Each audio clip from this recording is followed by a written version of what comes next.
جناب حضرت ابراہیم خلیل اللہ علیہ الصلاۃ والسلام کو مالک بے نیاز نے نبوت عطا فرمائی، بادشاہی عطا فرمائی، خلیل بنایا۔ جب ذکر صحابہ کرام علیہم الرضوان آپس میں گفتگو فرما رہے تھے، میرے آقا و مولا صلی اللہ علیہ وسلم سرکار تشریف لے آتے ہیں تو صحابہ کرام کی زبانوں پر یہی جملے جاری تھے کہ مالک بے نیاز نے کسی کو خلیل بنایا، کسی کو کلیم بنایا، کسی کو صفیح اللہ بنایا، کسی کو روح اللہ بنایا۔ یہ اور اس کے طریقہ کار ہیں، کسی کو خلیل بنا رہا ہے، کسی کو کتنا بڑا منصب عطا فرما رہا ہے۔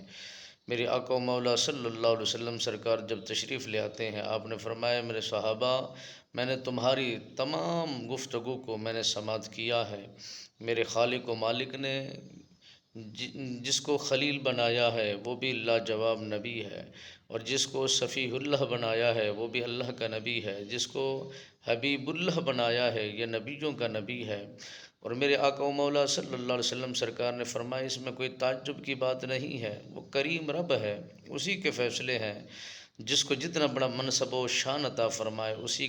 وہ اس سے کوئی پوچھنے والا نہیں ہے، وہ ساری کائنات کا وہ مالک و خالق ہے۔ تو تمہارے زبانوں پر یہ باتیں اس طرح کیوں جاری ہیں؟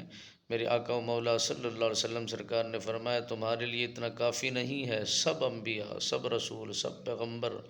میں محمد الرسول اللہ صلی اللہ علیہ وسلم سرکار کی اتباع میں رہیں گے، اور میں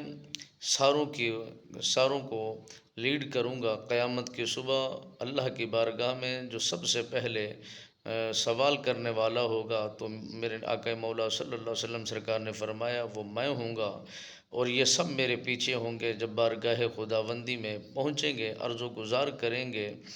اور ساروں کی بخشش کی دعا کریں گے، بارگاہ خداوندی میں سفارش کرنے کا جب وقت آئے گا تو سب سے پہلے ان سب نبی اور رسولوں سے پہلے مجھے